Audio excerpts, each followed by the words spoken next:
शांतिपूर्ण समुदाय, हम लिखते हैं ना अंग्रेजी में भी, पीसफुल कम्युनिटी। मीना कुमारी जी का एक गाना था, तेरी महफिल में दिल लगाकर हम भी देखेंगे। तो मुसलमानों की महफिल में दिल लगाकर नाज़िया इलाही खान ने भी देखा, और जब देखा तो पाया कि हलाला ससुर के साथ बहू बिस्तर पर, आई एम सॉरी टू से, लेकिन मैं रॉ वर्ड ही यूज करती हूं। ससुर कर रहे हैं बहू का हलाला। और सनातन धर्म में मैंने कल देखा कि कैसे बहू बेटी की तरह खाना परोस रही थी। मुसलमानों की महफिल में दिल लगाकर मैंने भी देखा तो पाया पॉलीगेमी, एक मर्द और 4 सेक्स टॉय।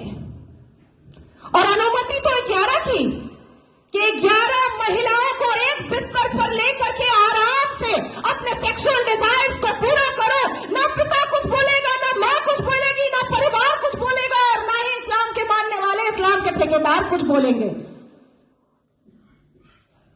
इस महफिल में दिल लगाकर मैंने भी देखा और पाया निकाह मुत्ता, टेम्पररी सेक्सुअल मैरिज। कुछ समय के लिए एक शादी में गई, एक आयोजन में गई कोई लड़की मुसलमान बेटी, और वहां पर किसी शादीशुदा अधेड़ मर्द को एक चहचहाती हुई, एक उछलती कूदती हुई मुसलमान बेटी पसंद आ गई और कह दिया अब्बा जान को कि ये लो 5 लाख रुपए और 1 हफ्ते के लिए अपनी बेटी दे देना। कॉन्ट्रैक्ट होता है, कॉन्ट्रैक्ट।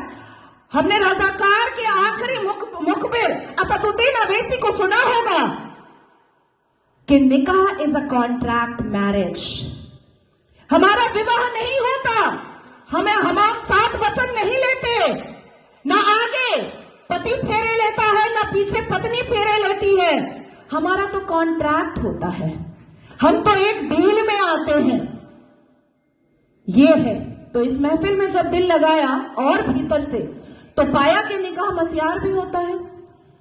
निकाह मस्यार कैसा होता है कि 1 लाख रुपए पर 1 महीना लड़की रहेगी, और सुबह किस वक्त कौन सा सूरज निकलेगा और शौहर छोड़ करके भाग जाएगा, पलटकर पूछना नहीं है, क्योंकि मस्यार निकाह में है कि तुम कहां भागे हो ये जानना नहीं है। तो मैं पूछना चाहती हूं कि अगर इस्लाम हमने रसूल का पैगाम है, अगर मुसलमान शांतिपूर्ण समुदाय है, तो चप्पल और पत्थर से मस्जिद अल्लाह का घर कैसे बचाते हो भैया? कैसे?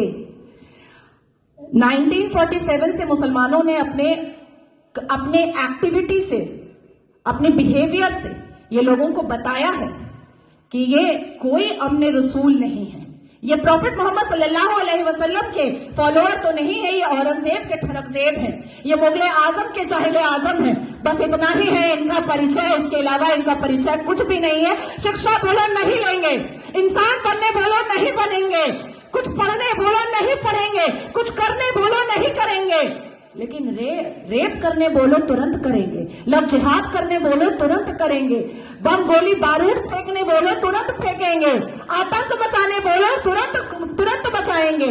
आखिर क्या है इस समुदाय में जो एक समुदाय पूरे दुनिया के सारे धर्म वालों को परेशान करके रखा है? आखिर क्या है राज? उस आसमानी किताब का, उस अल कुरान का राज क्या है जो मदरसों के अंदर छुप कर पढ़ाया जाता है, जो मजार के अंदर छुप कर करवाया जाता है, जो मस्जिदों के अंदर छुप कर सुनाया जाता है, जो घरों के अंदर तरबियत और तालीम में बताया जाता है? क्या है उसका राज? क्यों कहते हैं मुसलमान घर में अंदर ही जब बेटी छोटी सी होती है और बच्चा छोटा सा होता है, प्रसाद नहीं खाना हराम है, आप ही चले जाते हैं सवैयां खाने। हमें बताया जाता है प्रसाद नहीं खाना हराम है, हमें बताया जाता है मंदिर के सामने खड़े नहीं होना, अल्लाह नाराज हो जाएगा। हमें बताया जाता है कि हिंदुओं के घर का पानी ना पीना, अल्लाह नाराज हो जाएगा। हमें बताया जाता है कि अपने जीवन साथी के लिए हिंदुओं को कभी मत चुनना, नहीं तो घर से, परिवार से बेदखल कर दी जाओगी। क्या है राज? उस राज को खोलना चाहिए। मैं जानती हूं कि सनातन धर्म के लोग जिस हिसाब से अपने रामायण, महाभारत, श्रीमद् भगवद गीता को पढ़ते हैं, उनके अंदर शांति होती है, उनके अंदर इंसानियत होती है, उनके अंदर माफी की तलबगारी होती है, मैं जानती हूं। लेकिन जिस गली जाना नहीं है उसका पता अब पूछना पड़ेगा। अपनी बेटियों को समझाना पड़ेगा कि कोई अब्दुल अच्छा नहीं है। अपनी बेटियों को बुझाना पड़ेगा कि शाहरुख खान ने गौरी खान से शादी तो की है, पर हर रेड़ी वाला, हर संतरे वाला, हर नींबू वाला, हर अचार वाला, हर पंचर वाला शाहरुख खान नहीं होता।